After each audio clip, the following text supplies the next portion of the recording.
breaking free. Yeah, we're breaking free. No more oppression. It's out for liberty. Breaking free.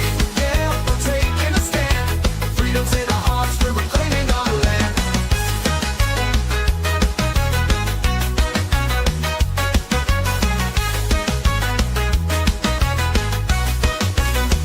They try to silence us, but we won't be tamed. Voices getting louder, can't keep us in chains. We got the power, we got the might. Together we can shine, together we can fight. Feel the rhythm in your feet, it's time to stand tall. Raise your voice and shout, we're breaking down the walls. We're breaking free, yeah, we're breaking free. No more oppression, it's out for liberty. Breaking free, yeah, we're taking a stand. Freedom's in our hearts, we're reclaiming our land. They try to silence us, but we won't be tamed. Voices getting louder, can't keep us in chains. We got the power, we got the might. Together we can shine, together we can fight. Feel the rhythm in your feet, it's time to stand tall. Raise your voice and shout, we're breaking down the walls. We're breaking free, yeah, we're breaking free. No more oppression, it's out for liberty. Breaking free, yeah, we're taking a stand. Freedom's in our hearts, we're reclaiming our land. We're claiming our land. I hate this show. Oh my goodness.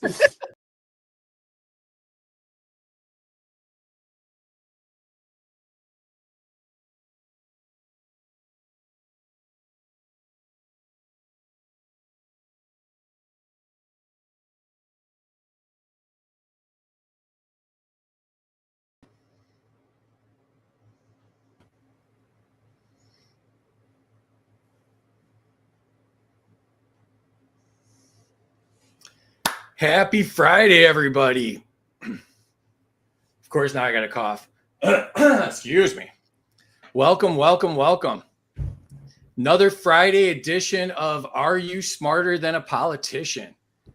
So, Are You Smarter Than a Politician is the game show where we put political ideologies to the test, expose bad policies, champion bold new ideas for a freer future.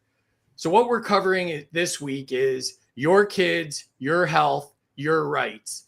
So from the classroom to the clinic, who decides what's best for your family? The battle lines are drawn between state control and personal sovereignty. And tonight we're putting every sacred freedom under the spotlight.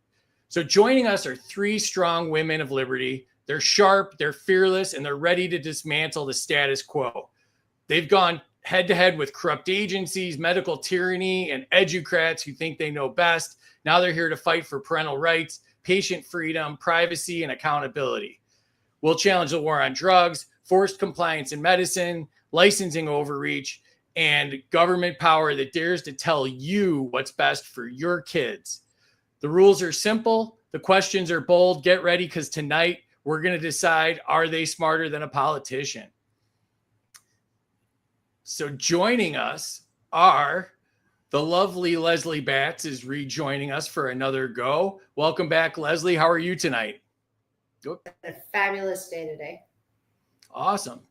Introduce yourself and plug anything you'd like to plug. My name is Leslie Batts. I have a website called Right to Remedy. It's promoting repealing the PrEP Act, medical freedom, a little bit of information about how to protect yourself if you're ever caught up in some hospital situations, and we're fighting to push legislation for patient rights. Awesome. Let's see, hit the wrong button again. There we go. All right. Also joining us again is Rebekah Massie. How are you tonight, Rebekah? Oh, it's Friday, so at least I have less dumpster filers to deal with than I did on Monday when I logged in for work for the week. But other than that, I'm doing okay. How are you? I'm really good. Anything you'd like to plug? Yeah. So for those of you who are unfamiliar, or maybe I look familiar and you just can't place it, I'm still ongoing with my free speech battle in Surprise with the Foundation for Individual Rights and Expression, who's representing me. And this was the shirt that I was wearing, if it also looks familiar. And speaking of this shirt, as of February this year, I'm the Western Regional Organizer for You Are the Power. If you're unfamiliar, the website is youarethepower.net. And what we are is a nonprofit organization that fights for human respect through government overreach and basically people being abused by the government. Awesome. Welcome back. Thanks for doing this again. Happy to join. And new to the show is, and Chloe, I didn't even ask you how to say your last name, so I'm going to try not to butcher this. That's totally okay. It's Anagnos. So just think that's exactly what I was going to say. I was going to say, welcome, Chloe Anagnos. And Chloe, introduce yourself and plug anything you'd like to plug. Yeah, well, hey, everybody. Thank you so much for having me. I full-time am the Director of Marketing and Communications at America's Future. We are the premier talent pipeline for folks in the liberty movement, ages about 22 to 40, who are really interested in either writing op-eds, getting their research published, getting it placed in traditional media. We've got a grassroots organizing fellowship. We have a leadership fellowship.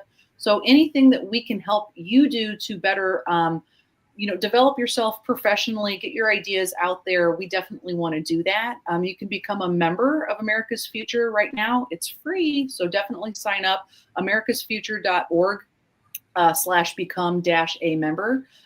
We'd love to have you. But on top of my professional capacities, I'm a mom. I've got 2 kids under the age of 3. And it wasn't until I became a parent that I realized just how much the government wants to insert itself into my life, my husband's life, our kids' life.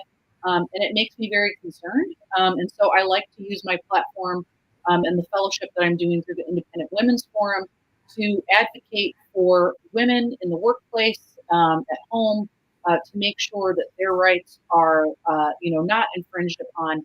And to make sure that we have an economy that works for women. And no, that's not a blanket statement for socialism or communism.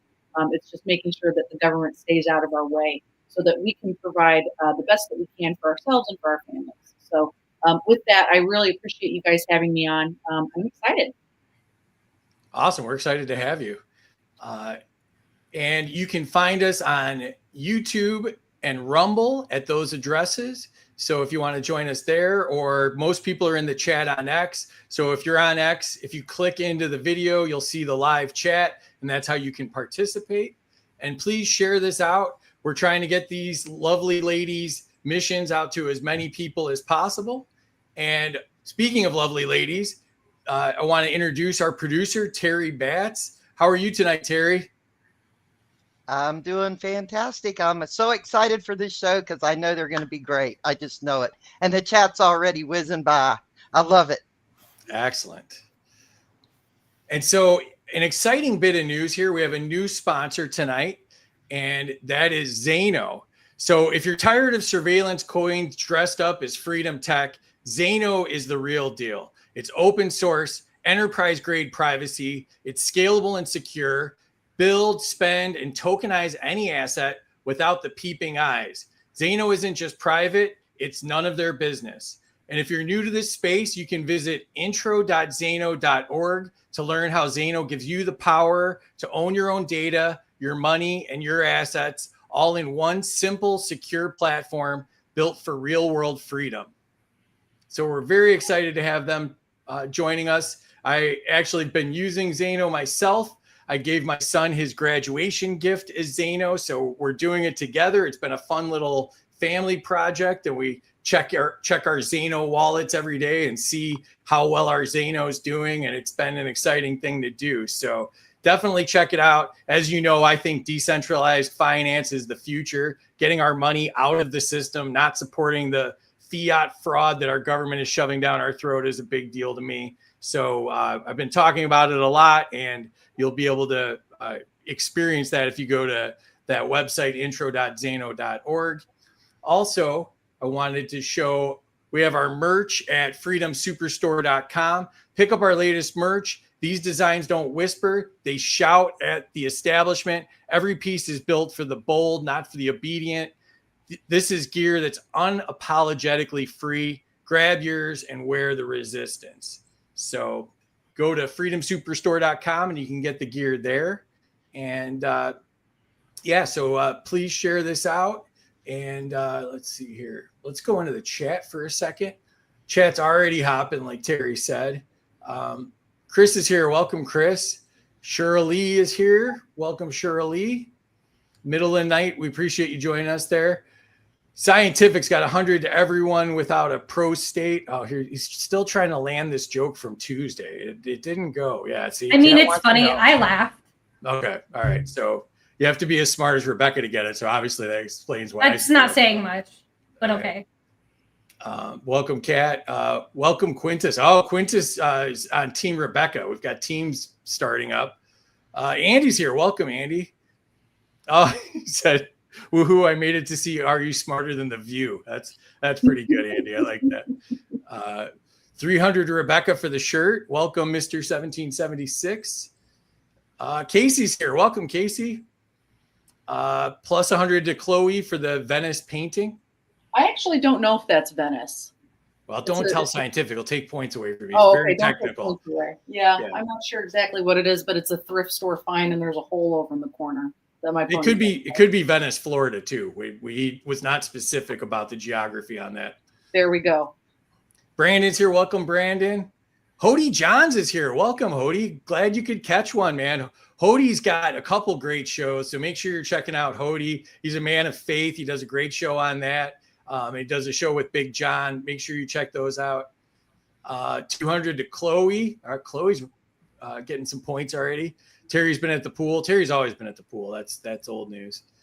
Oh, everybody loves Terry. That's for sure. Mike's here. Welcome, Mike. Thanks for the repost. Plus $2.50 to free for finding a sponsor. Actually, I got Zeno, so it's better than fiat $2.50 size. So take that.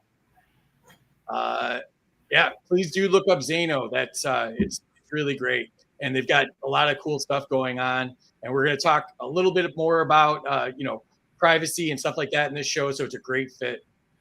Zeno rocks. Yes, my crypto headquarters. Excellent.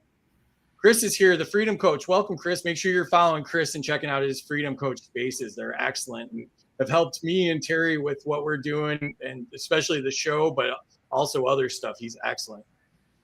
All right, so I think I'm caught up. All right, let me add this back. All right, so the prizes. If someone were to win tonight, they'd get the Ron Paul holding the Ron Paul trophy, the Ron Paul bobblehead, the Murray Rothbard bobblehead. I believe it's Murray Rothbard's heavenly birthday today, so happy heavenly birthday to Murray. We have Mike Johnson's signature cologne, the Swamp Ass cologne, and as well as we have the Ayn Rand Fountainhead teddy bear. And as always, we have the Killdozer Lego set. So we have some nice prizes. They're all fake, and nobody's ever won any of them, but they're good for a laugh. So the rules are: I am the government. Whatever I say goes. Scoring errors count. Life isn't fair. Stuck it up, Buttercup. Nobody cares. The rules are: you can debate each other. You can veto someone else's answer. You can tariff someone else's answer.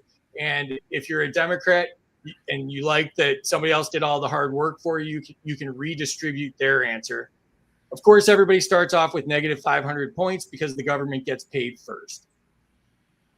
Here's how scoring works. The chat controls the score, as you've seen already. You can give or take up to 100 points from contestants, or if you're scientific, you can try to give fiat. Lightning round. Here we go. And let me put you in the correct order here. Oh, don't do this to me, Free. That's you're in the catbird seat. So Terry's going to go back into the chat here. She does the scoring. She does the chat. Make her life hard, as I like to say. So thank you, Terry.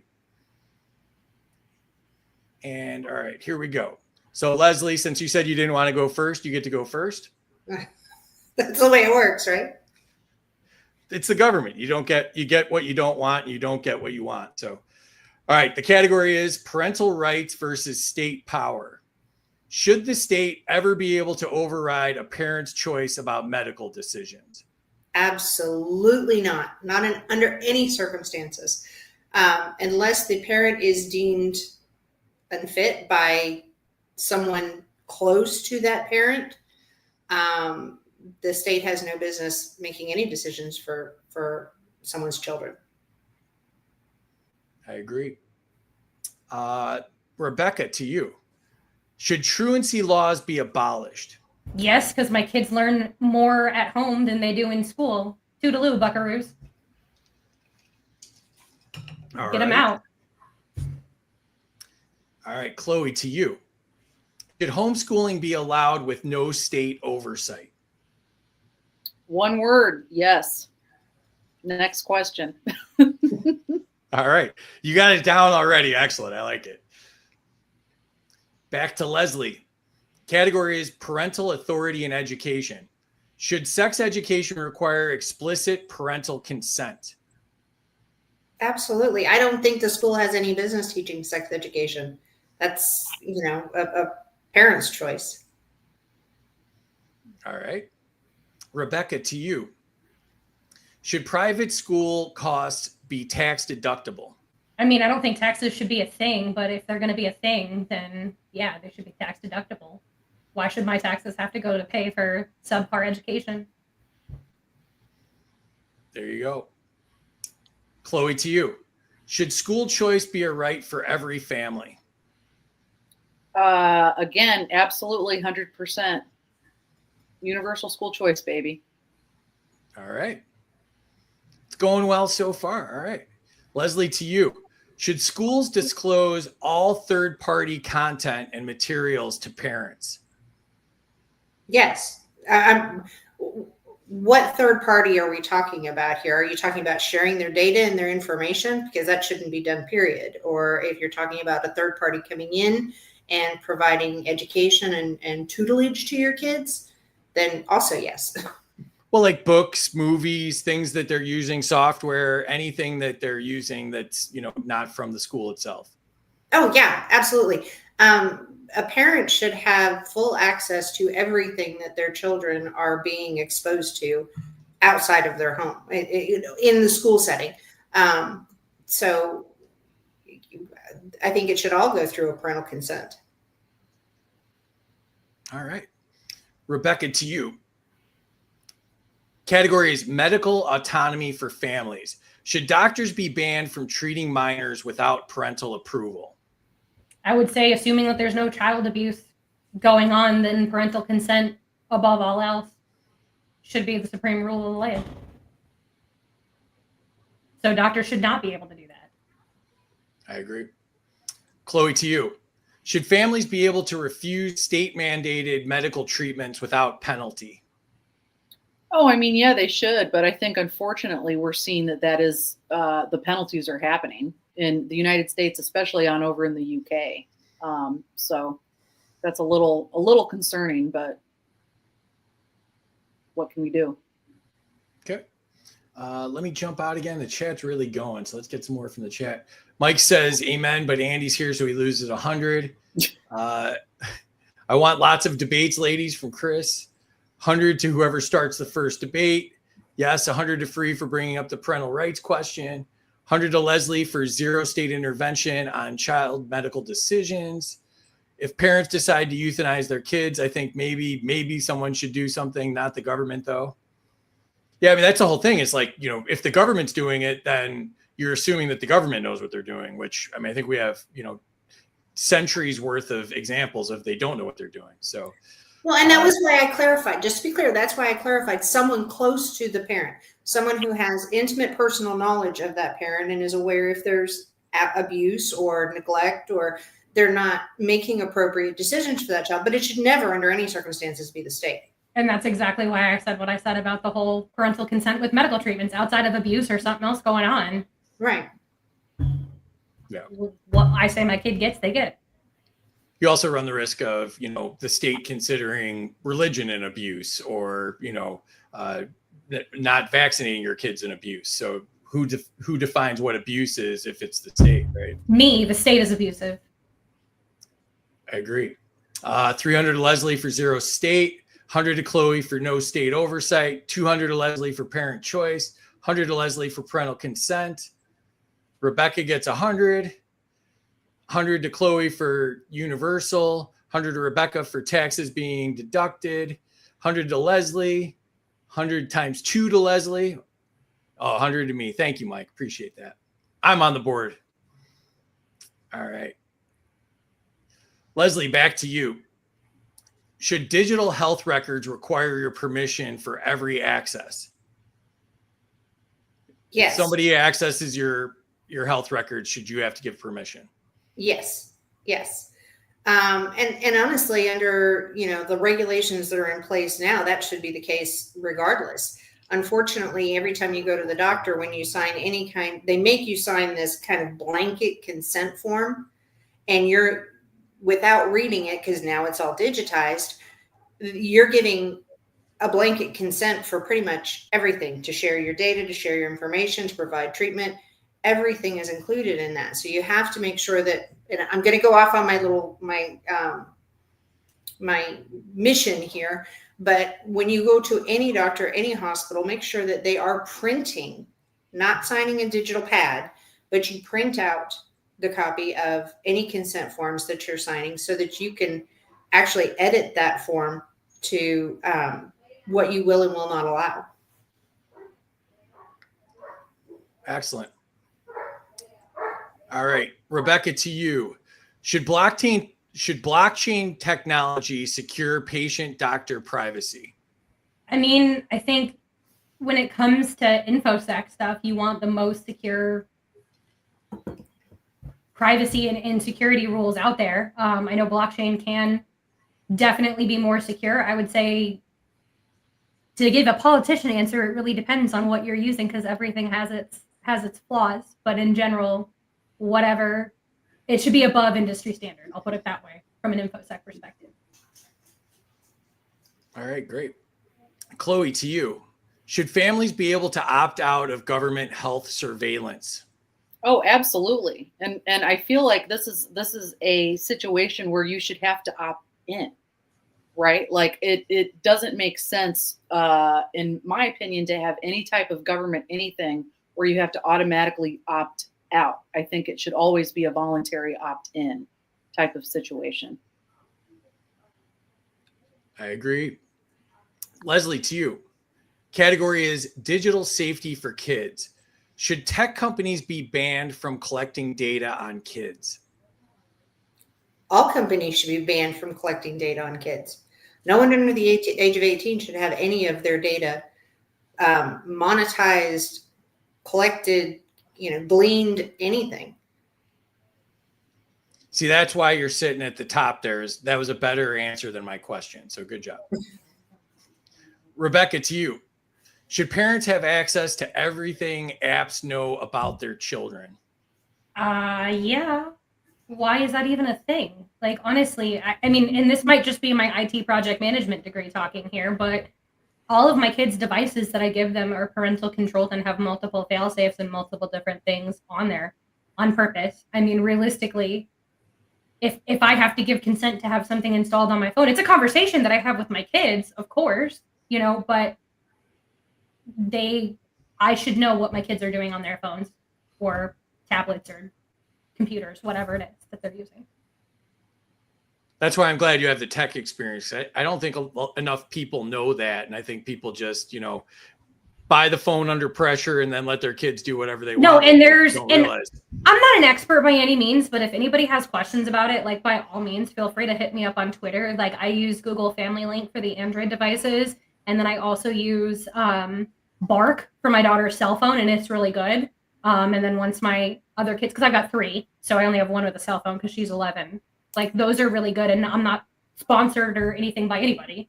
So those are just me doing my research, sort of a thing. For what it's worth. I think if I would have given my kids Bark, they would have noticed. So it definitely does, and I can talk to you offline. No, I meant about Tree what it is. Bark. Tree Bark. No. I was talking about Bark app. Like No.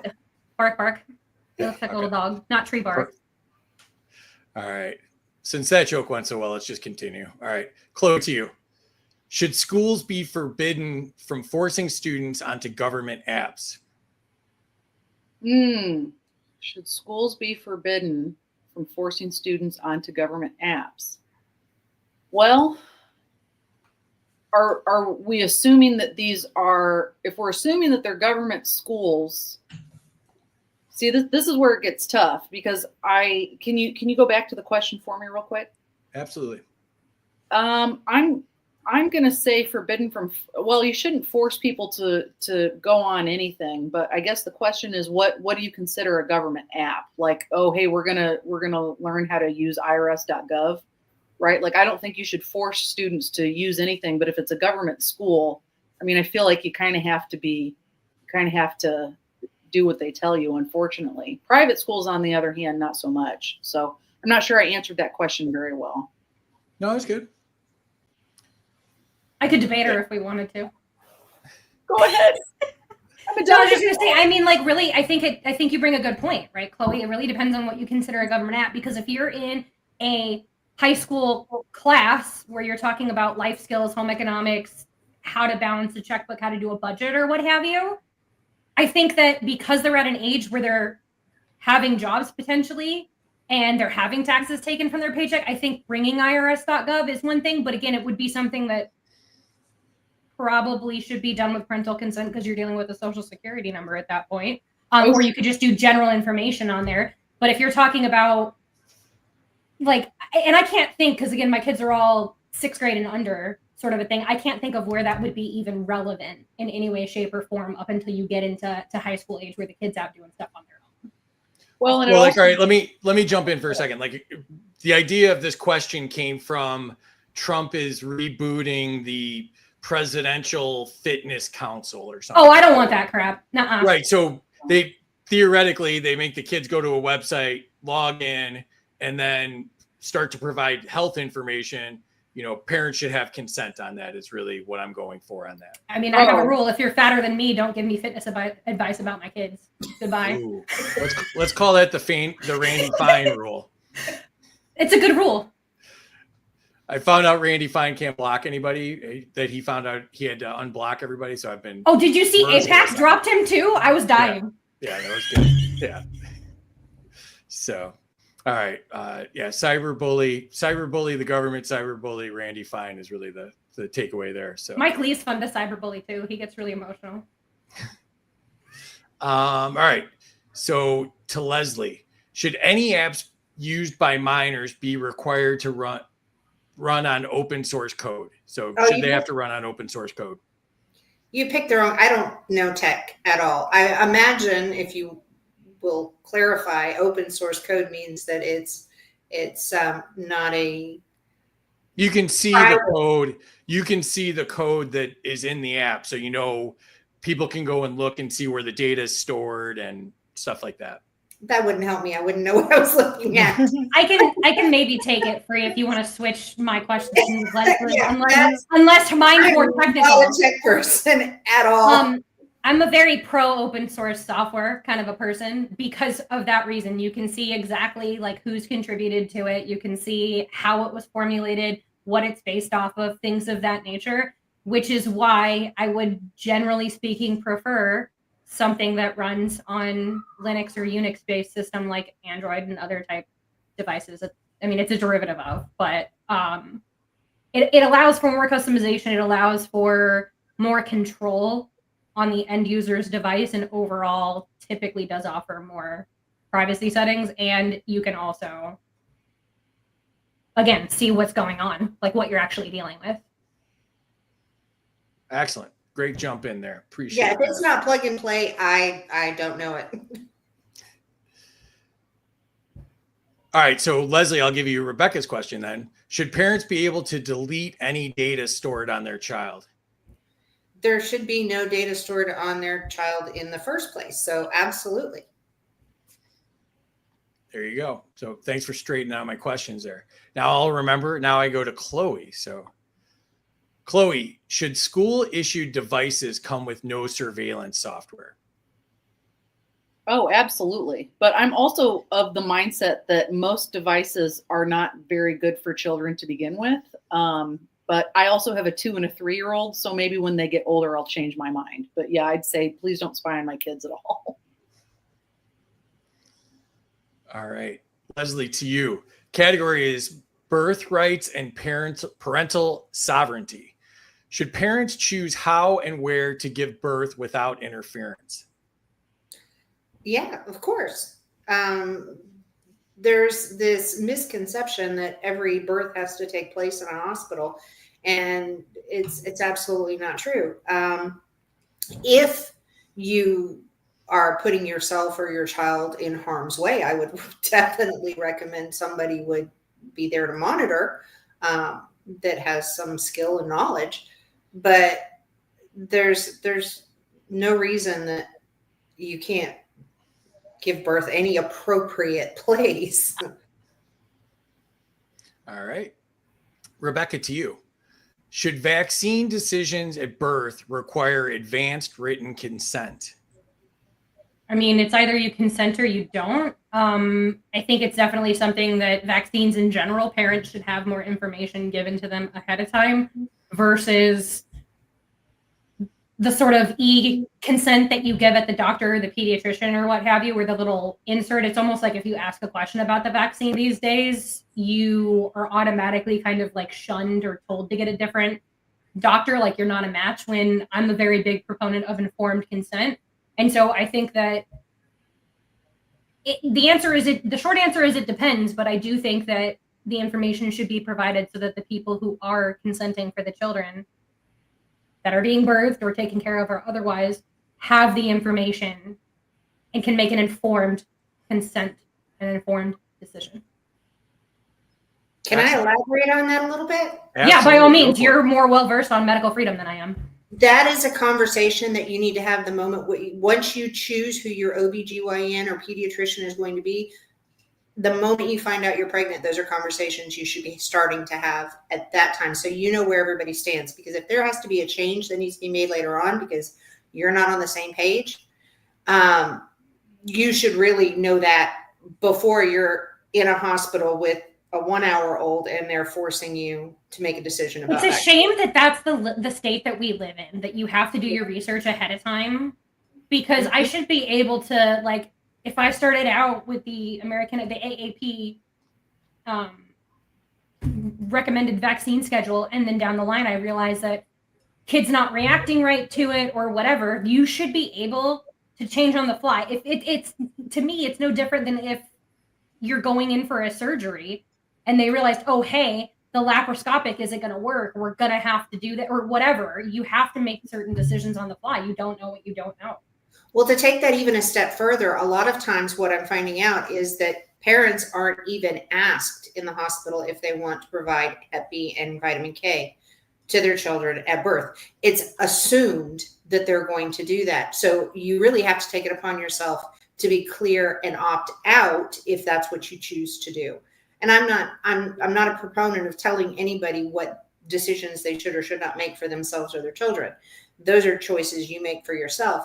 But if you're going to make those choices, you need to make them perfectly clear in advance instead of finding out when your child's discharged that they were administered these vaccines. Well, and to take that all a step further, I feel like with women, they don't even do a good enough job explaining, like, hey, this is like what standard procedure is when you're pregnant in terms of like testing and whatnot. So, for example, they don't even really do a good enough job explaining, like, hey, you don't have to do the gestational diabetes test, right?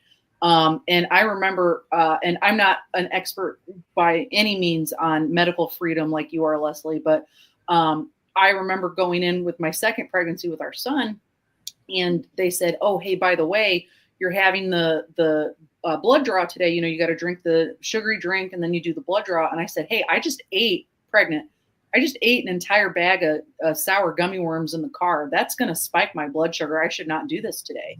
And they said, well, no, you still need to do it. And I tried to push a little bit more to, you know, kind of push this test out, and they really wouldn't let me leave until I did it. Why the hell didn't they just draw your blood then? Like, that would have been probably more sugar than the dang crappy syrupy drink. Girl, I don't make it make sense, but I ended up failing it.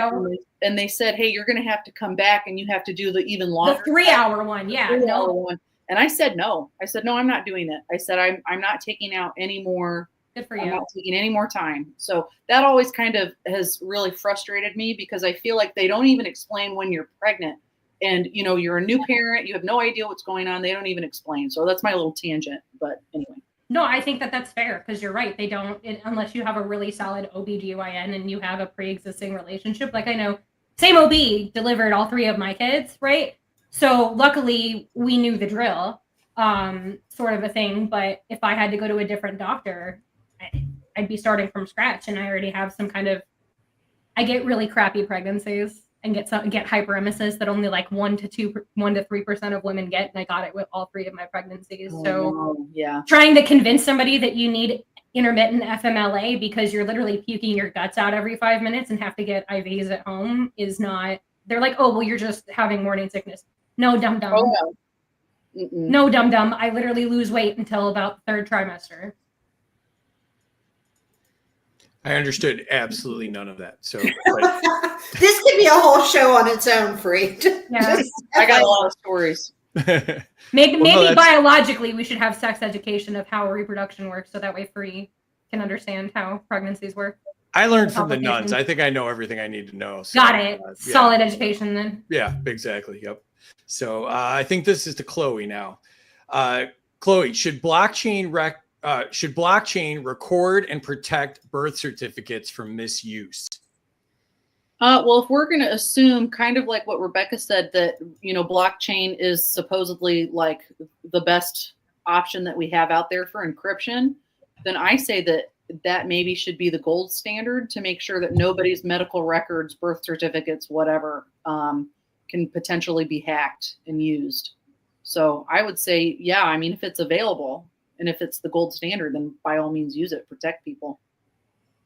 I meant to put this up earlier. Let me throw this up. So we've been talking a lot about blockchain. We got some feedback that people didn't really understand where we were going. So I just wanted to put a little thing together. So what is blockchain? Think of blockchain like a locked digital notebook only you control. It keeps your children's school or medical records safe, unchangeable, and private.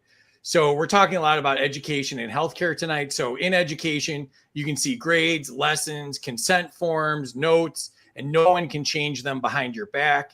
In healthcare, every doctor's visit, every test is recorded safely, and then you get to decide who sees it, not the government and not the hospital. And so it puts parents in charge, no lost records, no surprises, no hidden changes. So that's the benefit of what blockchain would bring to these areas. So, but you guys did excellent with that. So maybe didn't even need to so that. I guess probably like the layman's way is like it's 2FA or 2-factor authentication, essentially, where you only have that blockchain, and that's that is what unlocks it for those who are unfamiliar.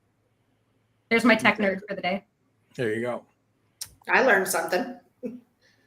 All right. So, all right, we've hit the scores. So if you haven't entered your scores yet, go ahead and do that. And let's jump into the chat while those are being entered. And let's see what's going on here. Scientific says you're required to provide life-saving treatment for people at a hospital. 100 to Rachel for her shiny hair. Rebekah, maybe? I'm going to assume that's me. Yeah. 200 to Rebekah for the closed caption wallpaper. Says we're not government property. 200 Leslie for crabs. That's fair. 100 to Leslie for mentioning blanket consent, which will not really hold up in court.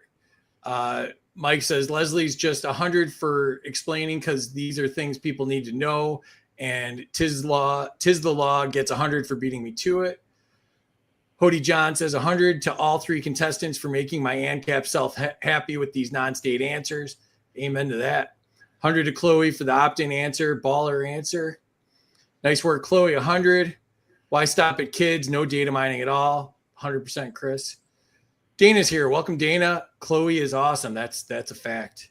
100 to Chloe for parent access to project apps. 100 to Rebekah for having 3 kids. God bless. I have 3 kids too, at least. Okay, but your kids are not 3 levels of anarchists. Yeah, well, I met one of your kids at Freedom Fest. You can't even lie to me about it now. All right. Hody John says, I do think kids sometimes need to be able to escape abusive parents, and digital media can be a great outlet to get away. That's fair. When my dogs bark, I take away 100 points. That's fair. We also have made people's devices go off too. So minus 300 free for using Kamala AI to write these questions. Is there a Kamala AI? I doubt that's even a thing. 1,000 to free for mansplaining. Proud of you. There we go. Hit that like button. Thanks, TK. Welcome. Rebecca loses 100.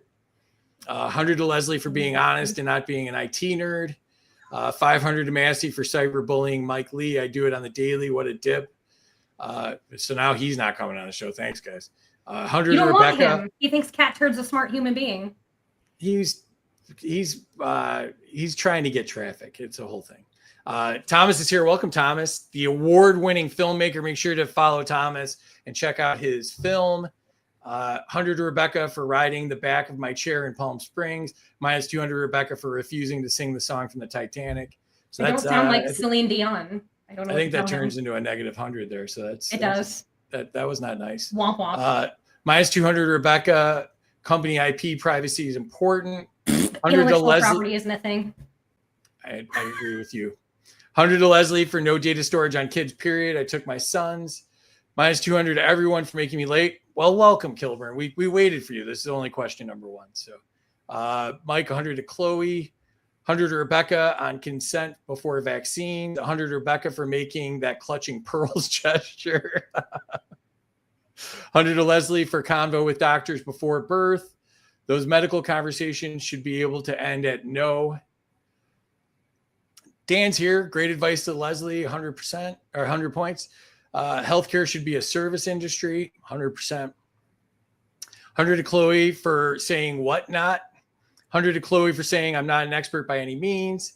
I knew you guys weren't going to make it past the first question with 3 women. They've been absolutely excellent. So, I throw shade, but 100 to Chloe for common sense. Minus 100 to Free for being intimidated by women and women's health issues. That's low. You should go higher on that. I'm intimidated by all of it, literally all of it.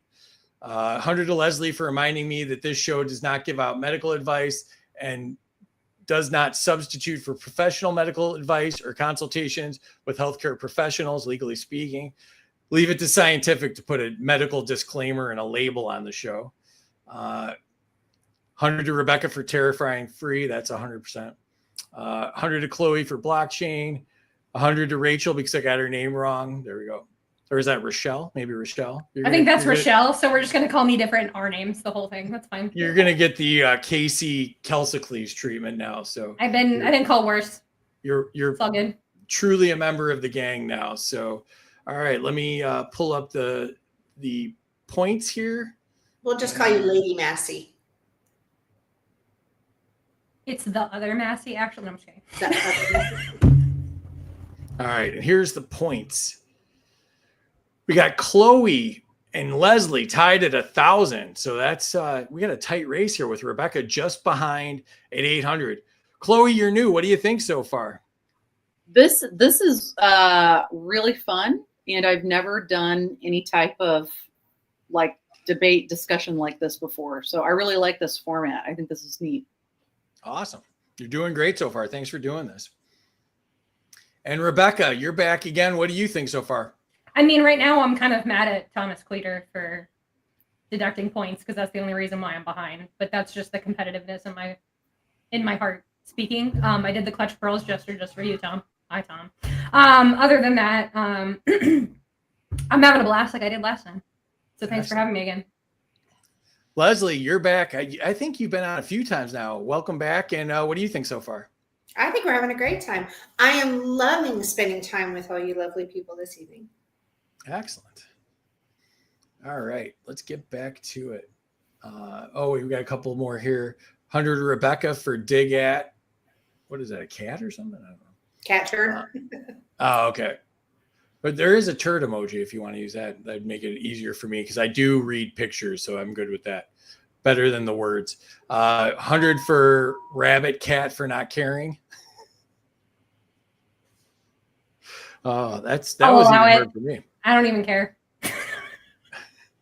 100 for Chloe, but she loses 50 for complimenting me. Yeah, that's fair. I'm should stay away from me. I'm toxic on this show. So, all right. Let's see. So Leslie, back to you. Drug war and family destruction. Should treatment replace incarceration for nonviolent drug offenses? Oh, of course. Absolutely. Crime should be punished when it's actually a crime, which means you violated someone else's rights. When you're doing things that only affect yourself, then you need help, not prison. Yeah, we always say don't hurt anybody and don't take their stuff. It's really that's all it should be right there. Rebekah, to you. Should past nonviolent drug charges be automatically expunged? I'm going to say yes. Any victimless crime should be expunged. It's not a crime if you didn't violate somebody else's person or property. Goodbye. Were you watching a couple weeks ago when I said that all adolescent charges should be automatically expunged? I got a lot of hell for that. So. No, I mean, unless you're an adolescent that gets tried as an adult because you like murdered somebody, I'm in agreement with that. Like, you're a stupid kid with your frontal lobe not formed. You're gonna, if you're drag racing in your mom's minivan and you didn't hurt anybody, why does that's dumb. Why are you going to have that on your permanent record?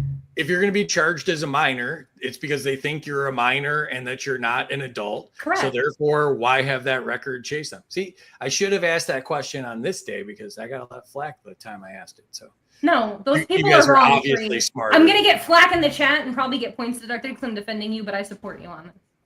Yeah, that was a bad move. I would not recommend that. I stand out. I got in trouble for standing on my principles. I'm going to die on my principles, damn it. It's an ugly hill to die on. If by somebody's got to do it. Yeah, that's true. All right, Chloe, to you. Should police need a warrant to drug test a minor? Yeah. I mean, always a warrant, but I also think that you probably should have parental consent on that as well. That's just a crappy... I'm not entirely sure how the law works there, but that's just a crappy situation. I think they can do it at schools without anything right now. I would go down there with a pitchfork. They would have a problem on their hands for sure. Yeah, I was drug tested twice in high school without parental consent. Yeah, no. Did you win? No, never mind. You don't have to answer that. Pass or fail? I passed both times because I was a nerd, but it just blows my mind that they were able to do it. One was because you automatically opted in, I think, because if you were an athlete, they could drug test you. If you drove a car to school, they could drug test you. And then at like school dances, they would randomly they'd say, hey, whoever comes in next in like the color purple or pink, they would pick a random color. And what in the hell kind of draconian policy is that? I don't know, honey, but I'm from Elkhart, Indiana. So that's why. Yeah, so that's part of it. But anyway, not to derail us, but yeah, I had a little story about that. That's dumb. That's okay. I got a high school story where my principal covered up a heroin overdose in the bathroom and said it was a suicide. No. Yep. It was the year after I graduated too. That's ridiculous. Yeah. Welcome to Arizona public education, everybody. On that happy note, let's see here. Well, it was on topic. We were talking about drugs. It was. I got uncomfortable yet again. Can we go back to talking about women's issues? I'm joking. All right. Leslie, back to you. Should parents ever lose custody over drug charges? That's a tough question. That's a very... not permanently. I think the children, if the parents are not capable of making appropriate decisions for the children at the time because of drug use, I think the parents should be, given treatment, and then the children returned to them. As someone who did foster care, who had children in her care because of drug-related issues, I never wanted to see those children removed from their parents. But I did think that the parents were not capable of appropriately caring for their children at the time because of the extent of their drug use. So that's a really tough question. Are we assuming the state is taking custody of the kids in this instance, Free? Yeah. I would imagine. No, state doesn't need to take custody of nobody's kids. Well, this was, and I will give you Yeah. an example, because this child actually tested positive at birth for methamphetamine.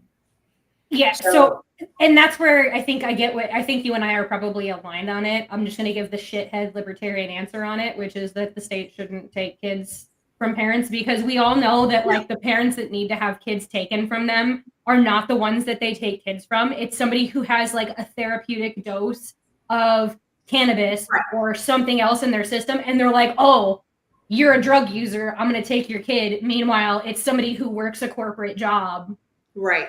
and is functioning. And that's where it's like you can't have it. It gets really tough when you have to make a black and white decision like that, because I agree.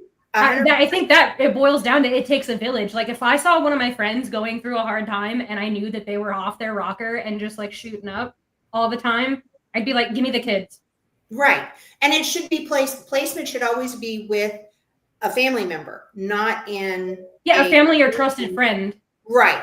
It should never be the state just takes the children away, period. Sorry, I could get, if you guys aren't, and I haven't even dealt with one of these in my state yet, but like if you guys aren't looking and following You Are the Power on social media, just take a look and see at what has gone on, particularly in the state of Georgia. Like you've got DFACS, which is Department of Family and Child Services, basically their version of CPS. And fortunately, as an organization, we've been able to get legislation passed and signed by the governor where a family can get an informed second opinion before child abuse allegations are levied and a kid is displaced out of a family. But there's literally been families who, I kid you not, imagine being like, Chloe, so you've got 2 kids, right? This family had 2 kids, husband and wife.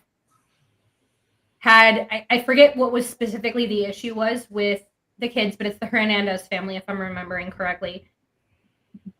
They got the kids taken away, and because there were abuse allegations, the parents had to be legally estranged from one another. So in one fell swoop, the state took away their kids and took away their spouse from them. And they were dealing with this for over 3 years. That was the Hernandez family. That is correct. Yeah, and I don't condone that in any way, shape, or form.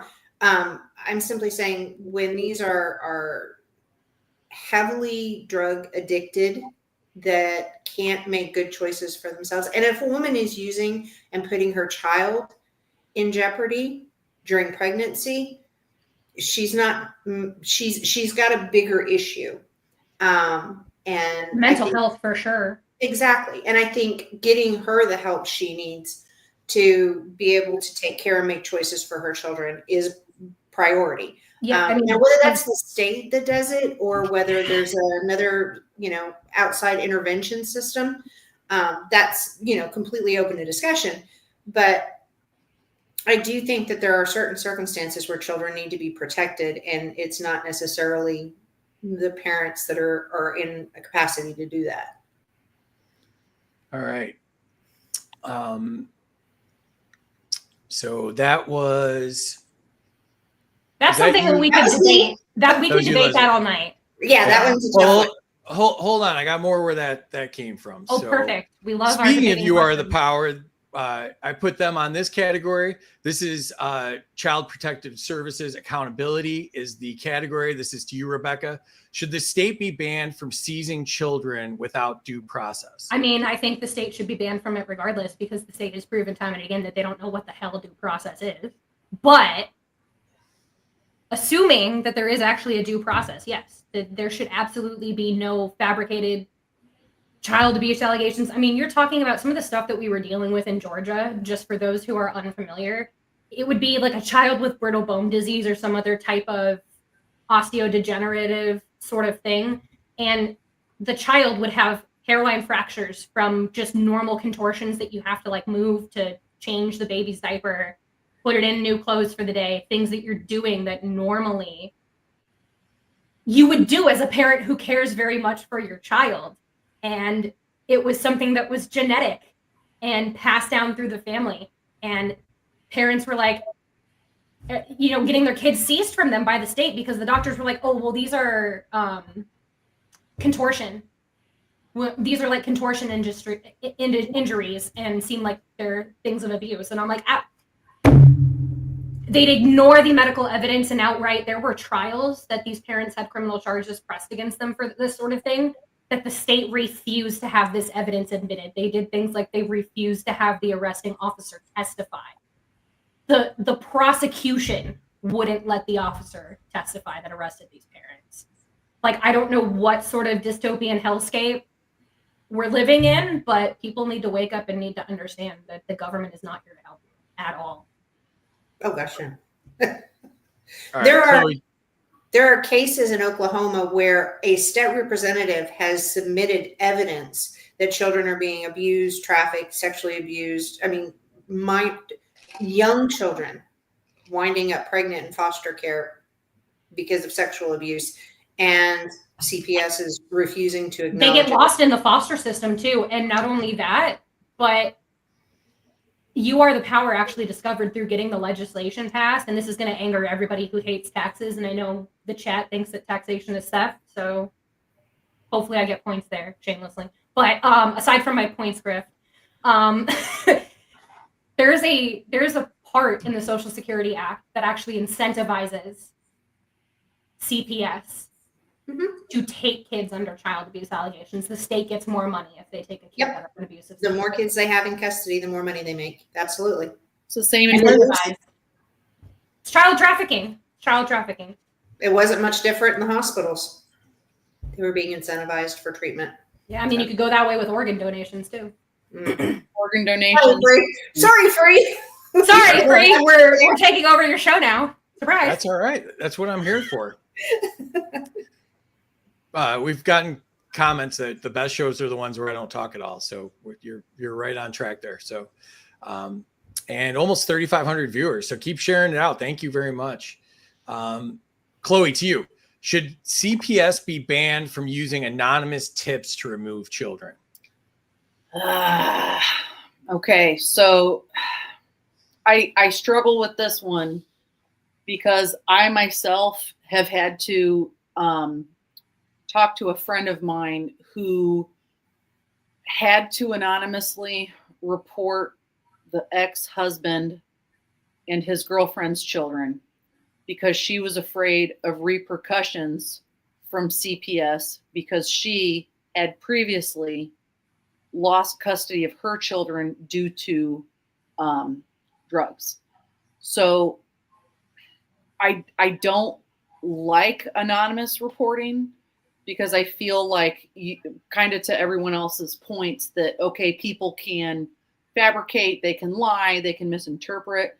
But what happens when you get into the situation like my friend, where she knows that abuse and neglect is happening in her ex-husband, baby daddy, whatever you want to call him, is happening with his new girlfriend's family, but she's nervous that he's going to try to plant drugs in her car or do something so that she loses her other two children. So you get into this very sad, weird, slippery slope. And I know it's probably not popular, but I would say no. Unfortunately, you should probably keep those anonymous tips, even though I don't like it, but I understand the repercussions that could come. Yeah, I think you kind of have to, because you're, like, to your point, you're put between a rock and a hard place, especially if you're in a situation where you're a mandated reporter, and whether that's for your career or as a volunteer or anything. Because, like, even if you volunteer for, say, your kids' like Girl Scouts or Boy Scouts or Cub Scouting program, if you are a background check volunteer, you become a mandatory reporter. And so it's one of those things where I think anonymous tips have to be allowed, but they should be thoroughly vetted before any action is taken. And you have to consider the source, I think. So even if it's anonymous, and like if somebody were to report Leslie or you or me or what have you, maybe CPS knows who's doing the reporting, but I don't know as the person being investigated or what have you. Like there's a difference between that, so that you don't get into retaliation sort of thing. Like a whistleblower. Yeah, whistleblower protection, exactly. Yes. And here's what's interesting. So in the state of Indiana, here where I live, if you were over the age of 18, you are automatically a mandatory reporter. So there is which really puts you in between a rock and a hard place, because if you see something, you must say something, which I mean, y'all tell me it's good and bad, but it puts people in very tough situations where, okay, you're afraid of repercussions. Maybe you don't want to whistle blow. So it's tough. All right. That's crazy that everybody's a mandatory reporter. Leslie, to you. Should all emergency removals require immediate jury review? Of course. Absolutely. A child should be removing a child from the home should be absolutely the last choice. And it's not left to social workers and bureaucrats and law enforcement necessarily to determine whether or not it was the appropriate action or is the appropriate action to take. It should be, it takes a village to raise a child. It should take a village to determine if the child is safe. I mean, I would go out and stretch that even further and say that any legal decision implemented by the system should come down to a jury review, because in my opinion, if a decision is happening on a bench, you've already violated due process.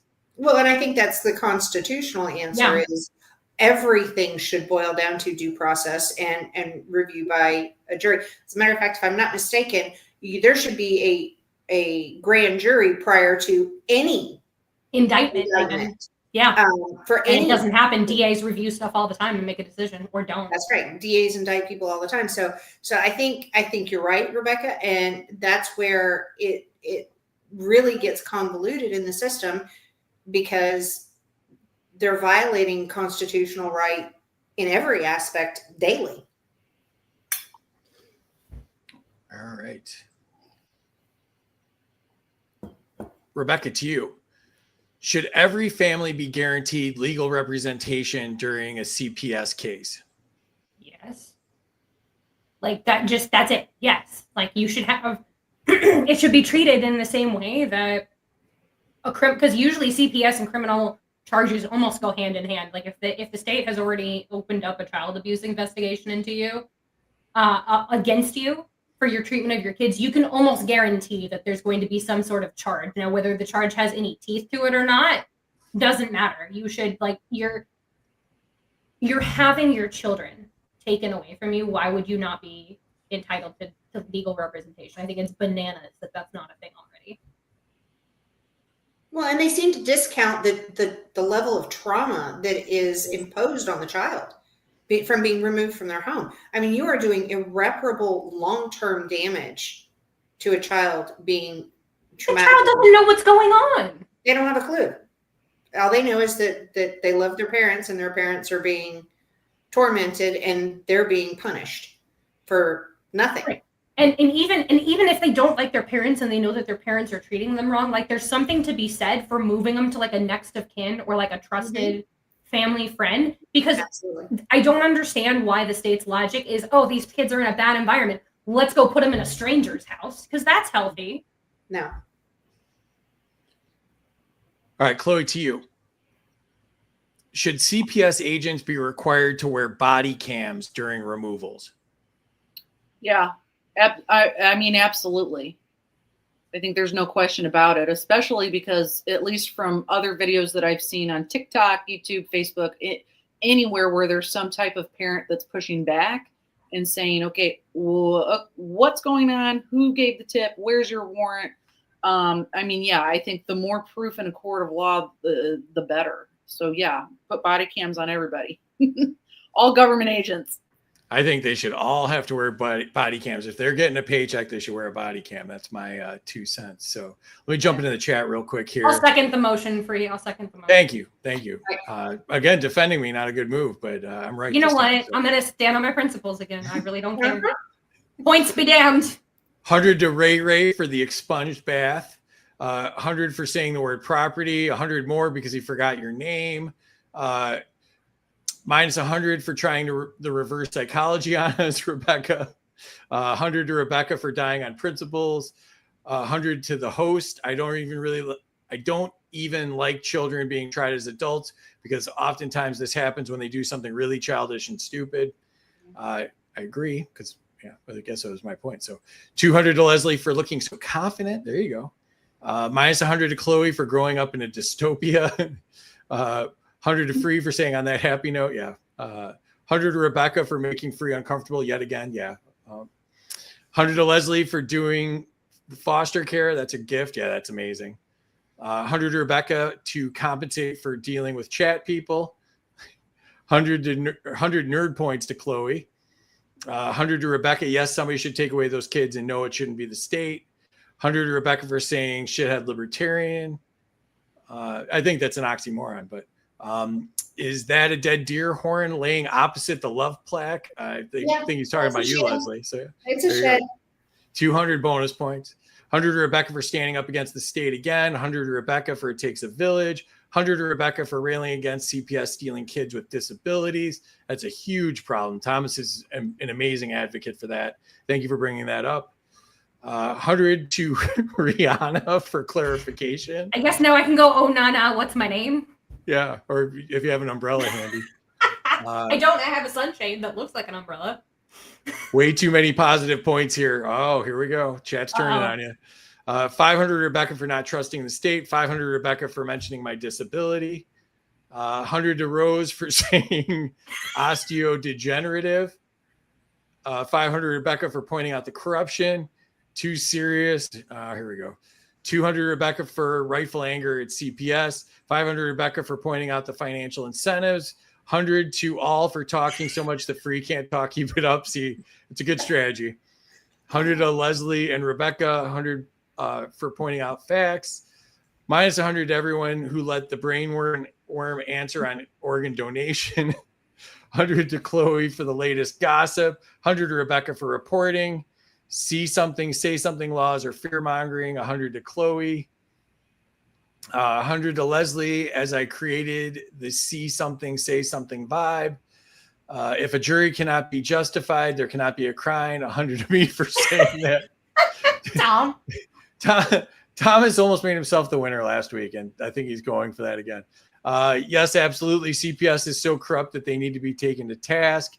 Welcome, Relentless Bunny. Minus 100 points to anyone that looks confused as to way I deducted points 10 minutes ago. 100 to Free for not moving while they talk. Yeah, I got a lot going on. I'm trying to... You're in the headlights. Yeah, well, and Terry's got the chat pumping and everything, so lots going on here.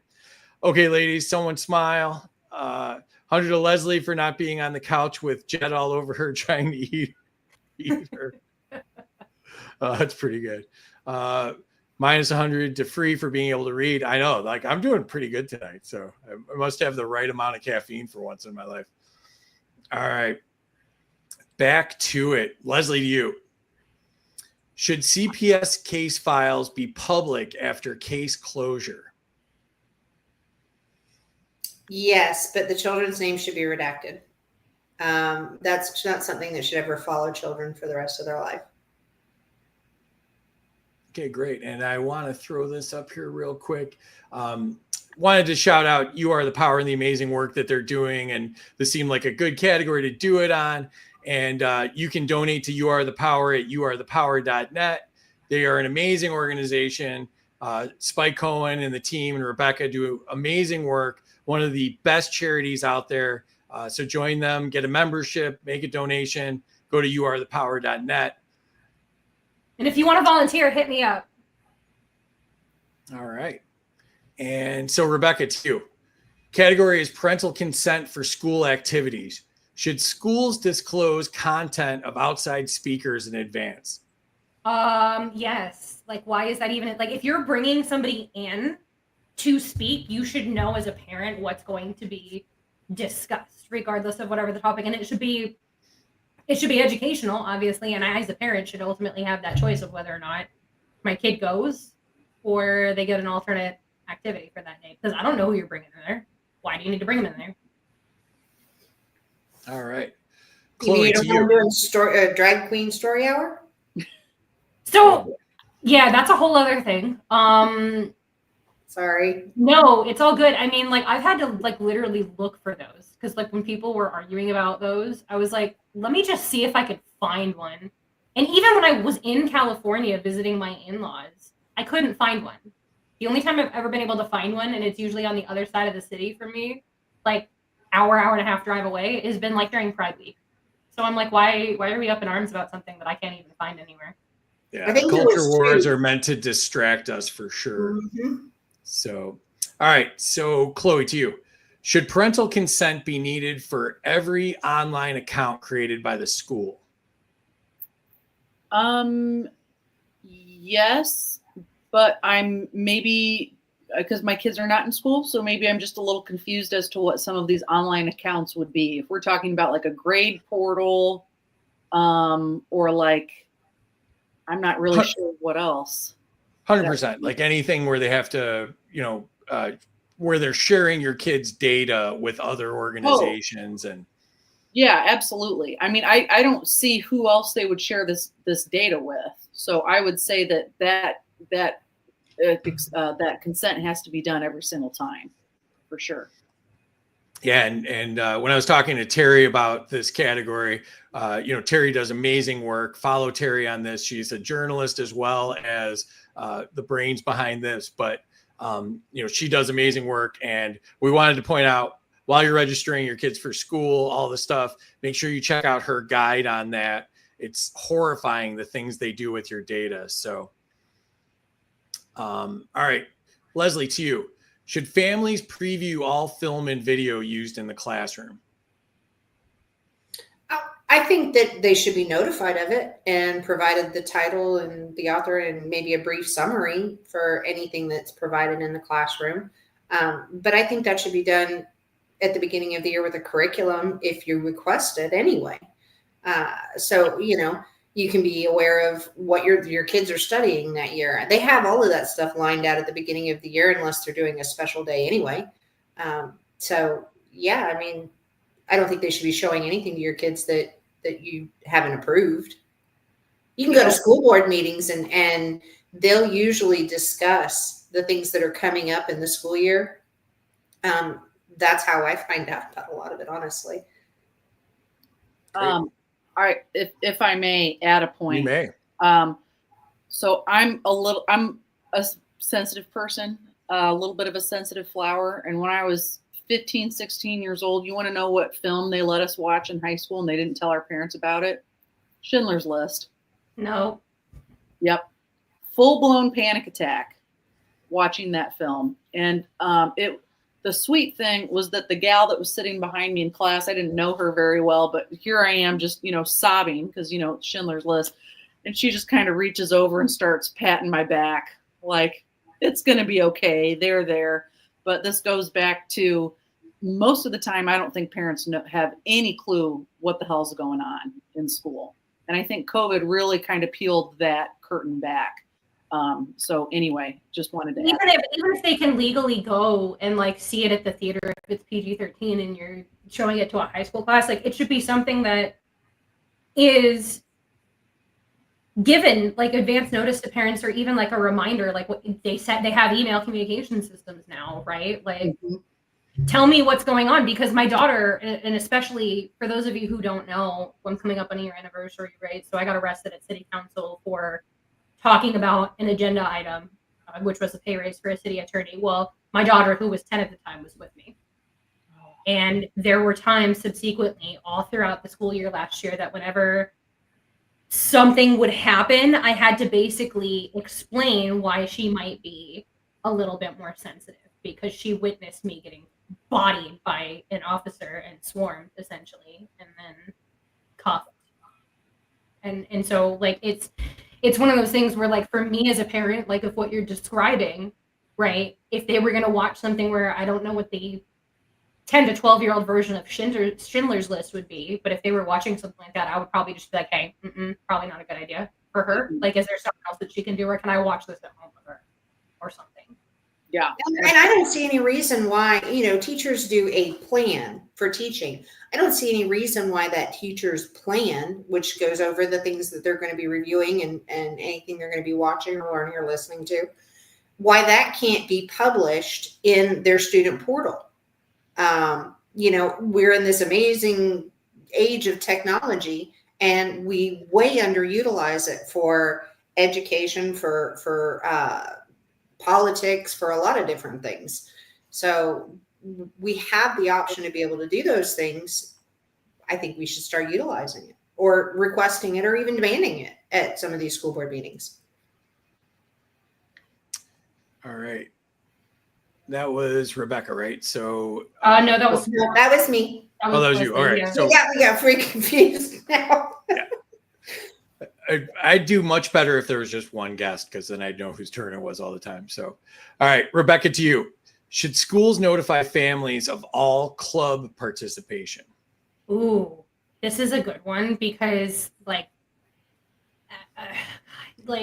I would say in general, yes, parents should be aware of their kids signing up for clubs. I think where it gets really tricky is if you have, let's say, an older student in high school who maybe is realizing that they are not a fan of the opposite sex and maybe they like the same sex or whatever, and their parents aren't okay with that. Like, then that could be there's really no other way to say it. It would be a really shitty situation and home environment that the school then indirectly creates for that. But in general, I think that,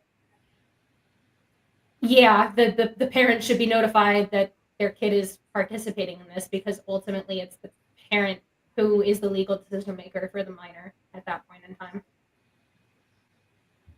All right, Chloe, to you. Technology, the category is transparent, technology, and privacy.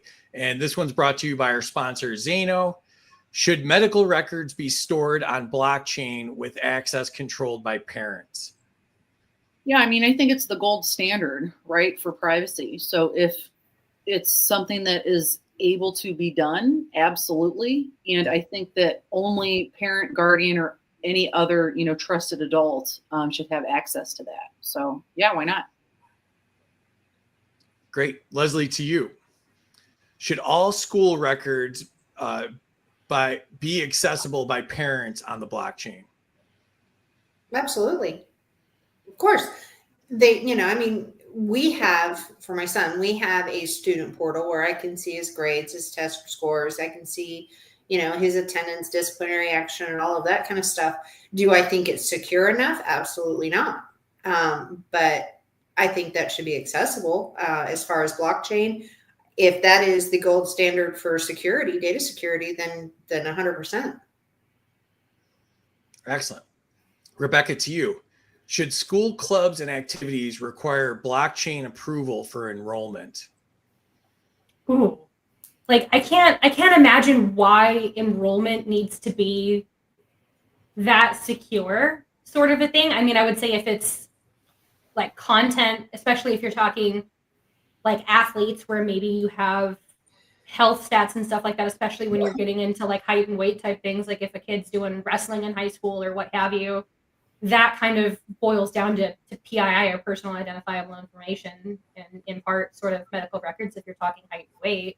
That definitely shouldn't be a free-for-all sort of a thing. I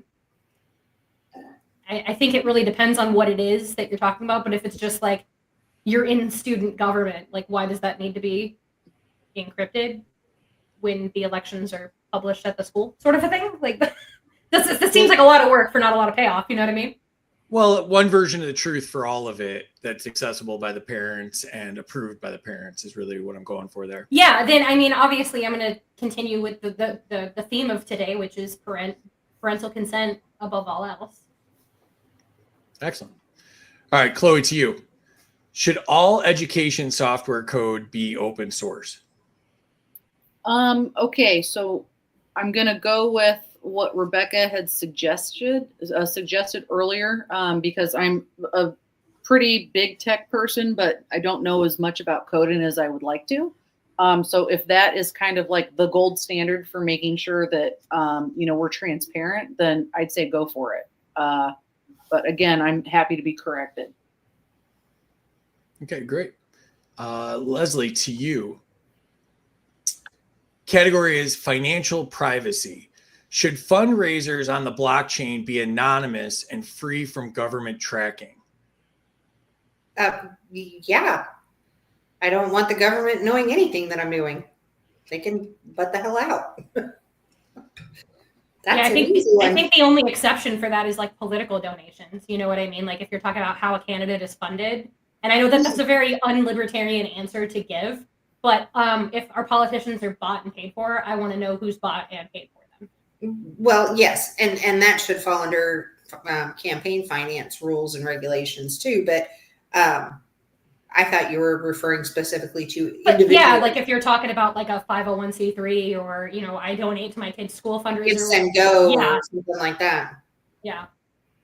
Yeah, I meant more private ones. Absolutely. Yeah. To answer who's bought and paid for, the answer is everybody. So I solved that one for you, Rebecca. Well, I said if my politicians are bought and paid for, I want to know who has bought and paid for them. So well, and I'm letting you know that it's they're all of bought them. and paid Yeah. for. I know. Yeah. Oh, yeah. We're in agreement. You're trying to debate Okay. me over something we're not debating. Well, no. How very libertarian of you. Yeah, no, I won. No, it's fine. All right, Chloe, to you. Should healthcare payments be allowed through anonymous digital currencies? Well, I can't name a single hospital or doctor's office that I've ever been at that could probably figure it out. So, I mean, they can't even figure out what to bill you for half the time. No. So how are they going to figure that out? They don't even know how to run a Facebook page. If they have the capability to do it, I would love to pay in Bitcoin, but I'm going to be realistic and say that they probably can't. So that's what I got. That would be really cool though if there was like a anonymous, like you can go and see who's past due on hospital bills if you just have like stupid money. Elon Musk, Jeff Bezos, you know what I mean? Like just having more money than any human could possibly know what to spend with. And I'm not anti-success, but like if I had some windfall like that, I'd be like, who's past due on their hospital bills? Oh, it's cancer treatment. Good. Like, let me take care of that for you. Well, and to that point, I've heard and I've seen more so now a lot of people that are calling local schools and saying like, hey, I pay the overdue lunch accounts. Yeah. Can I pay an overdue lunch account, which I think is fantastic. Yeah, the idea of this question is that, if you want your healthcare to be anonymous, it's got to be anonymous financially too, because then, if you pay with a credit card, for example, then they know, where you went and what kind of what kind of healthcare you're getting. So yeah, no, and I think that there's merit to that for sure, because that's sort of why for my mental health care and stuff like that, I don't go to somebody that does digital records. He doesn't even do digital prescriptions. He doesn't do e-scripts. It's all physical paper because it's not anybody's business. Mm-mm. No, and honestly, they should never be able to send medical debt to debt collection either, because you're providing healthcare information to a third party that has no business having it. Yep. Excellent. But that's all part of that consent form that you signed, that blanket consent. Exactly. All right, Leslie, to you. Should financial gifts to children be anonymous and free from government tracking? Absolutely. I mean, if someone wants to gift your child something, it's nobody's business. Absolutely. I think all gifts should be anonymous. Like, why is that even a thing? Why do you care?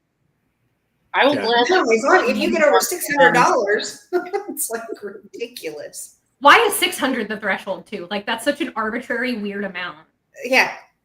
Like, so you're telling me if I gave somebody $1,000 for their wedding, if I was like balling that much to be able to just give people $1,000 to start out their new life together, like now they got to claim that on their taxes? Like, what the hell kind of logic is that?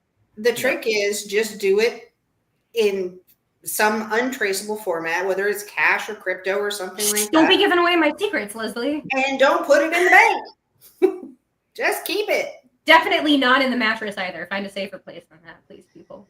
Well, like I said, I gave my son Zano for his graduation, so that was my workaround there for sure. So well, that's why I don't use Venmo and PayPal and all of those, because all that is data tracking. Yeah, I use it as what you're spending, who you're giving it to.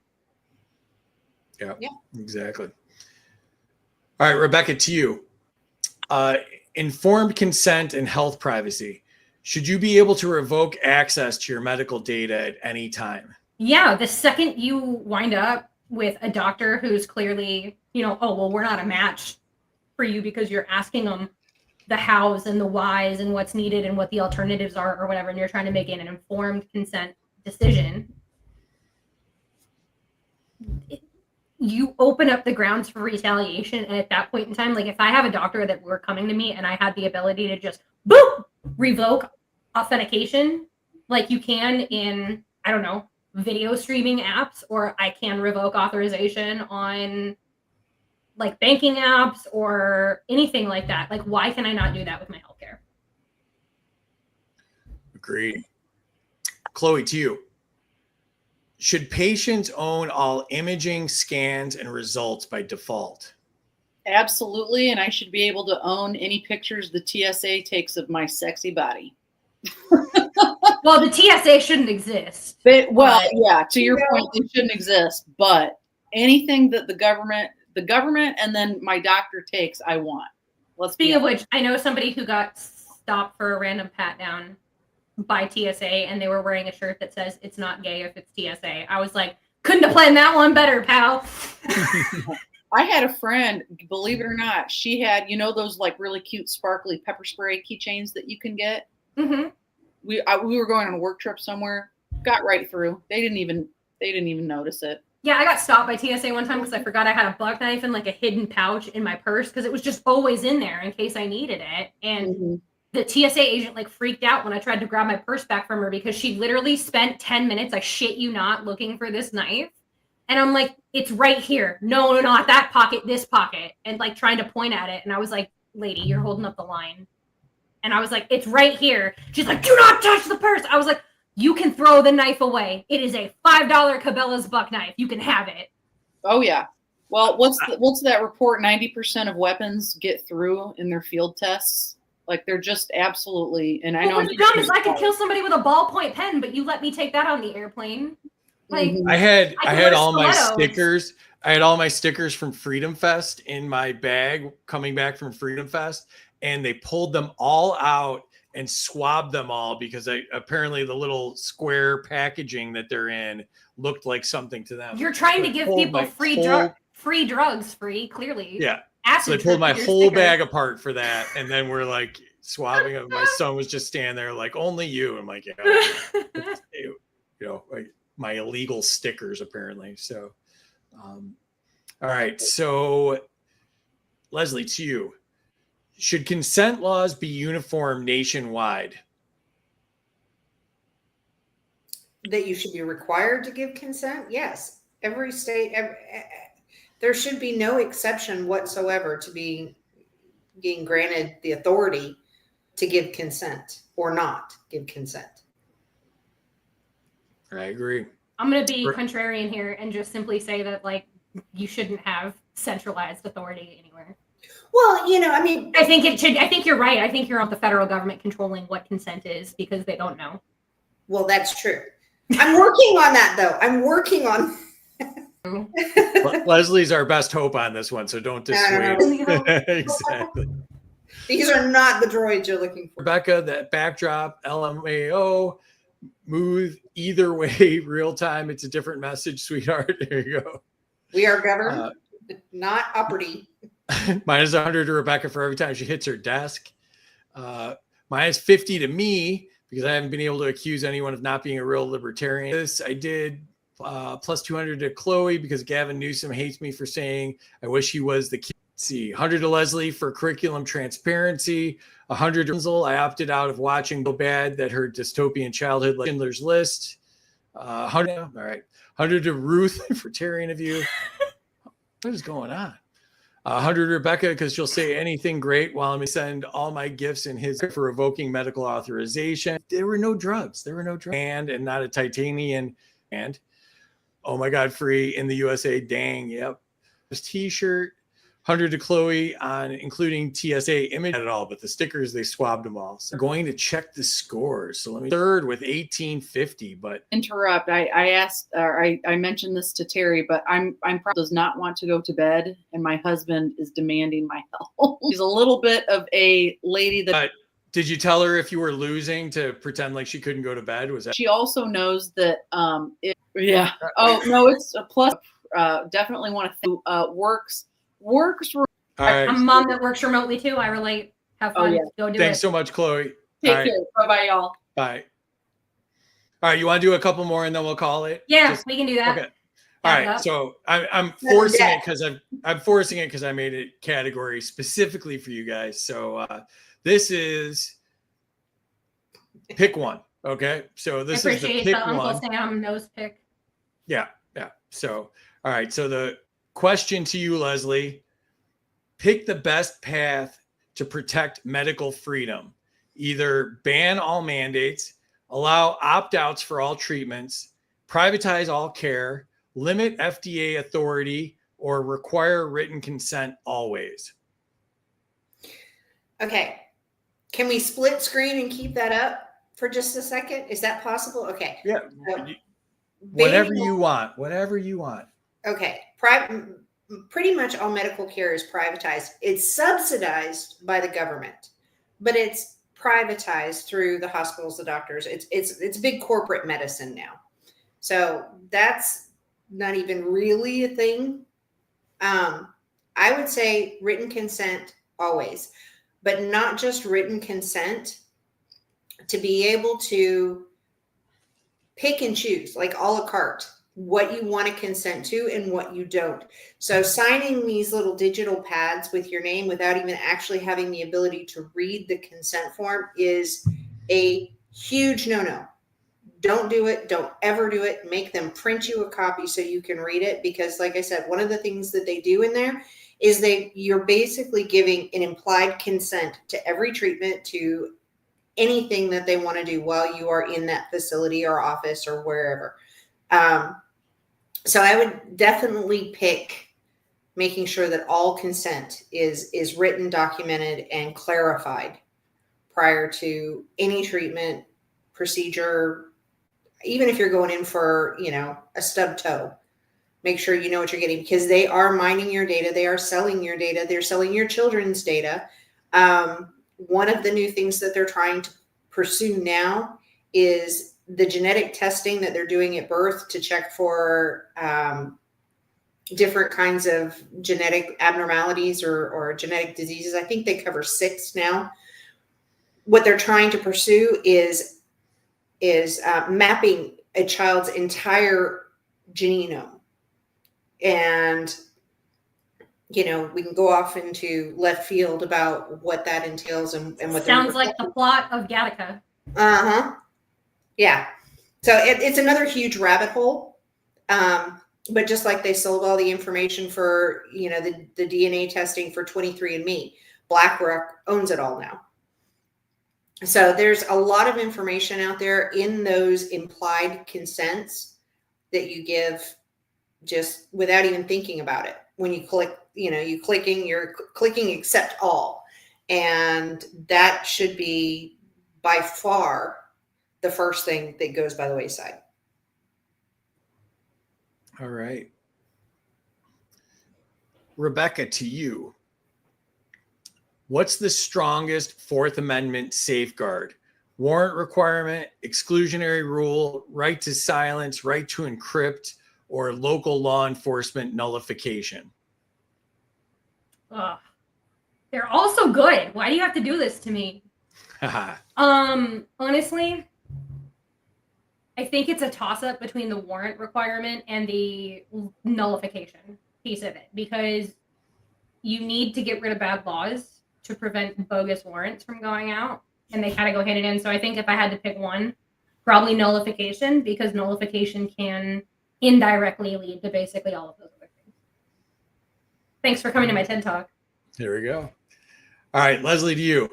Most dangerous current threat to patient freedom: vaccine mandates, hospital protocol control, lack of informed consent, insurance gatekeeping, or pharma government collusion? Can I say all of the above? In all honesty, every single one of those, the lack of informed consent kind of wraps it up with a neat little bow. But all of those things, pharma and government being in collusion, you're not being informed about what the intent or repercussions are of the choices that you're making. There's go back to split screen. I mean, because I'll go through these one at a time. Vaccine mandates are completely immoral, unconstitutional. You should never be mandated to put anything in your body that you don't want.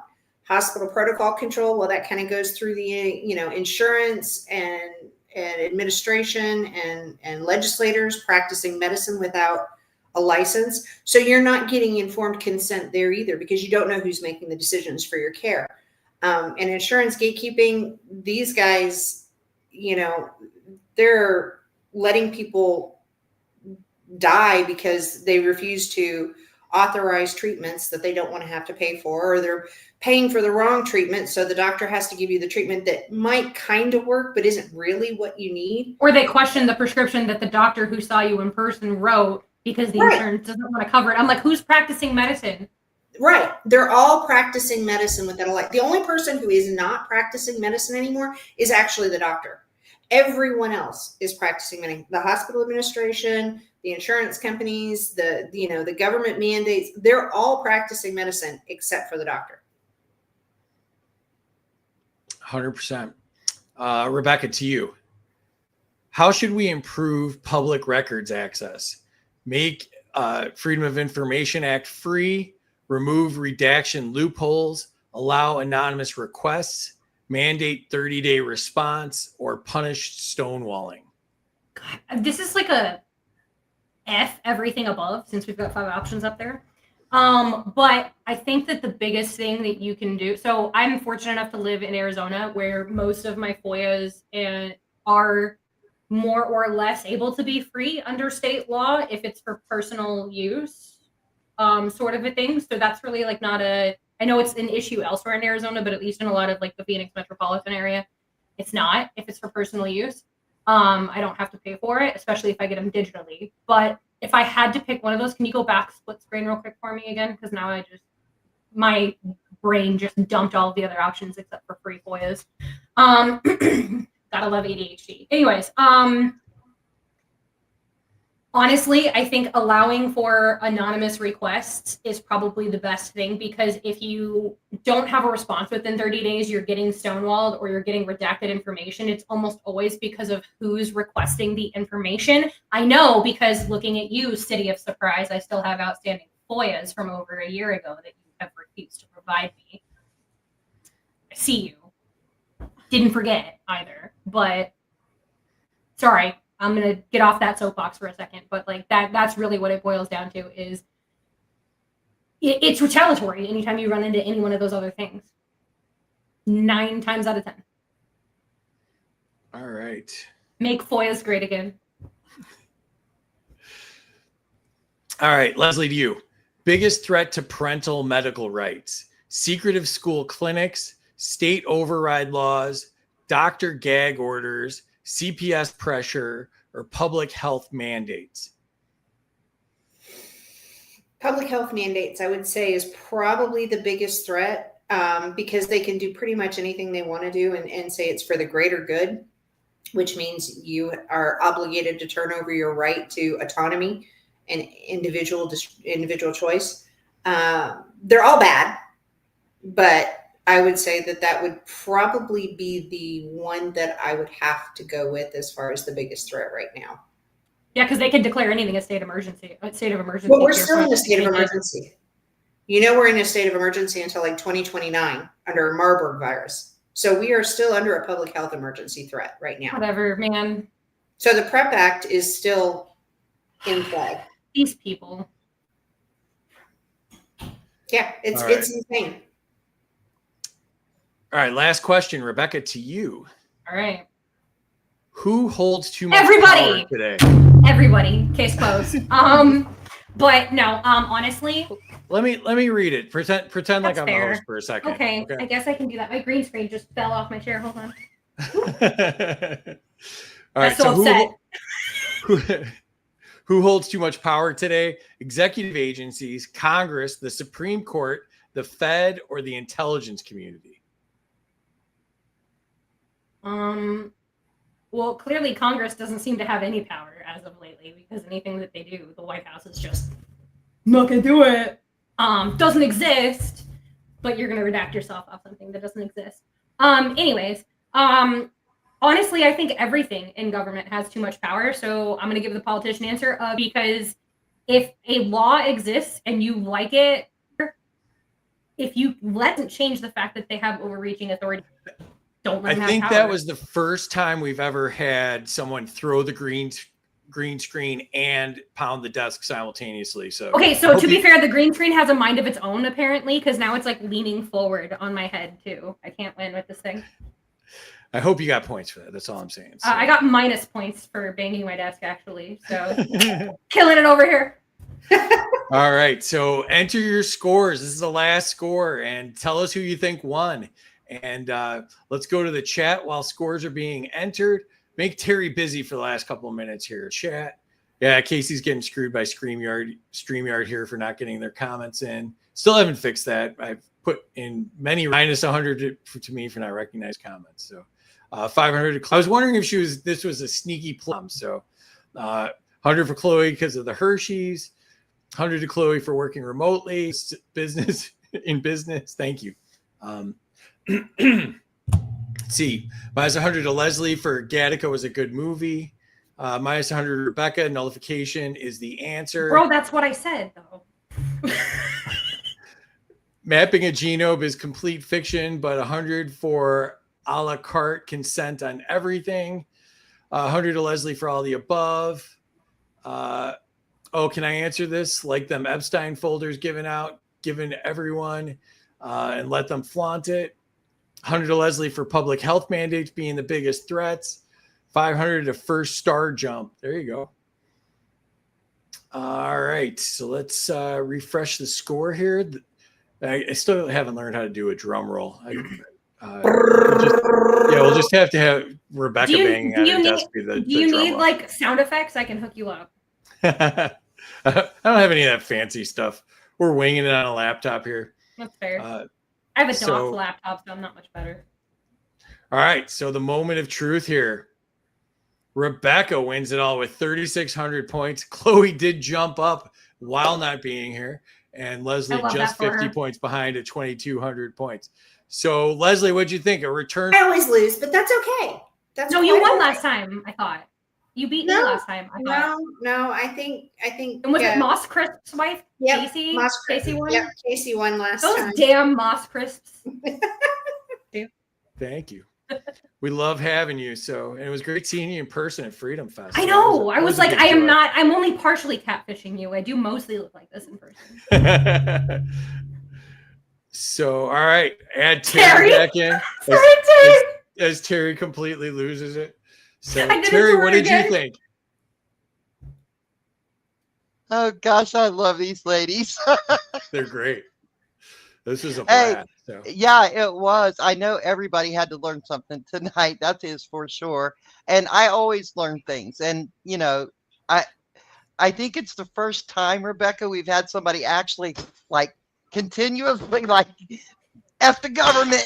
Listen, I'm very angry. And like, this I is like, I was joking. Free, I don't think I told you this. I think I told this to Mike when we were at Freedom Fest, like when you ran off with Mini Free to go to a thing and you were like, hey, can you and Mike run the table? And then Mike had to go. So then I was like, I had no idea what you guys were doing, but I was like, hey, I'm here at the table. No. I watched Spike for like an hour and you ran my table. That's true. I was on Spike Patrol. Thing. Yeah, you did.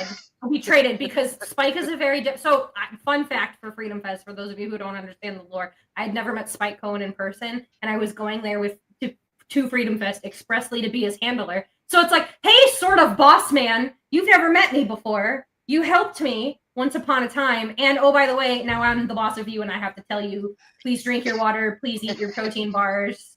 You have an interview in 30 minutes.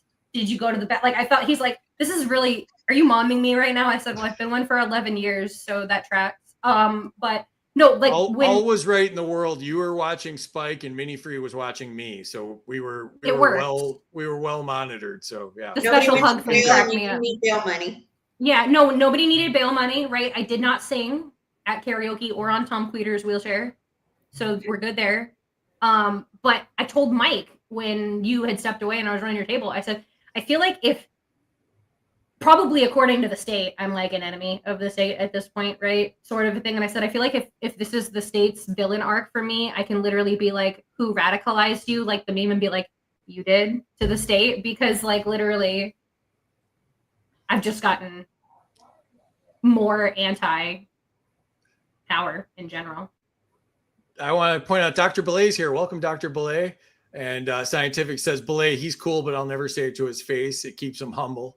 So yeah, thanks for joining us. We're big Dr. Belay fans here, as well as his lovely wife, Lisa. She's the best too. So Quintus says, thanks for the fun show. Next time I'll get into the scoring, but great to hear multiple cheers to liberty and Bronx cheers to government control. Absolutely. So Charlie saw the comment. So yeah.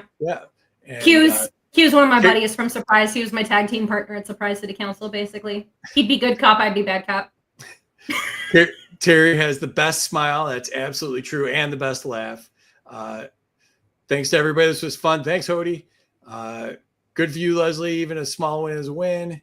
Yeah. So, all right. So let me just give you a shout out one more time. Here's Leslie. Leslie's Leslie Bat 02 on X. Make sure you're following her. And Rebekah is the other Massie on X. So absolutely follow both of these ladies, as well as Chloe, who had to leave us a little early, but you can follow her at Chloe and Anagnos. I think it's Anagnos. All right. So follow her as well. All three of these ladies are doing amazing work. So make sure you follow them. And just a couple more real quick shout outs. I want to say thank you again to Zano for sponsoring us. You can find out more and get started at intro.zano.org. If you want to make a donation to one of the best organizations out there doing amazing work, go to youarethepower.net and support You Are the Power.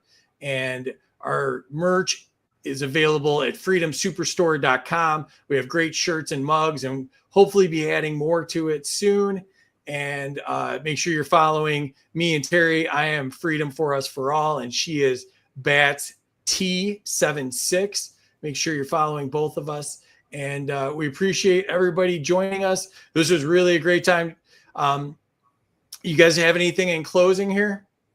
No, just donate to You Are the Power if you feel so inclined. Love you all. And if you want to volunteer, let me know. And if you're not in my region, I'll connect you to whoever's in charge of your region. And thanks again to the chat. You guys make this show so much fun and add so much value. So we really appreciate you. Couldn't do it without you. So thanks to everybody. And thanks to these ladies. Again, we're trying to highlight the amazing ladies of liberty. We don't think you guys get enough credit out there. So we're trying to elevate you. So hopefully we did a good job of that tonight. We have 4 awesome ladies with us. So make sure you're following all of them and raise their profile so more people can hear their amazing work. So if you like cyberbullying the government, you can follow me. Absolutely. I do it all the time. So appreciate y'all. Tuesday, what do we got going on Tuesday, Terry? Tuesday is going to be really interesting as we have LP staff and the chair of the Libertarian Party, Stephen Nikela. So that should be very interesting as staff versus, what do you want to call it, management, and the liberty movement. So it's a first. It's going to be different, and I know you will come up with some really great questions. That's going to be spicy. Oh, spicy is good. I like spicy. I'm gonna have to. Free, you need to add a show, which is like a round table show. So that instead of just kind of being overwhelmed by us all talking, that can actually be the format where we do a round table of, people who have very similar, but a little different. You could call it The View of Freedom. Andy probably bought that domain already. So. All right. Well, thank you so much, everybody. And hopefully see you Tuesday night, 8 p.m. Eastern. And we'll also be back again next Friday, 8 p.m. Eastern. Appreciate you all. Peace.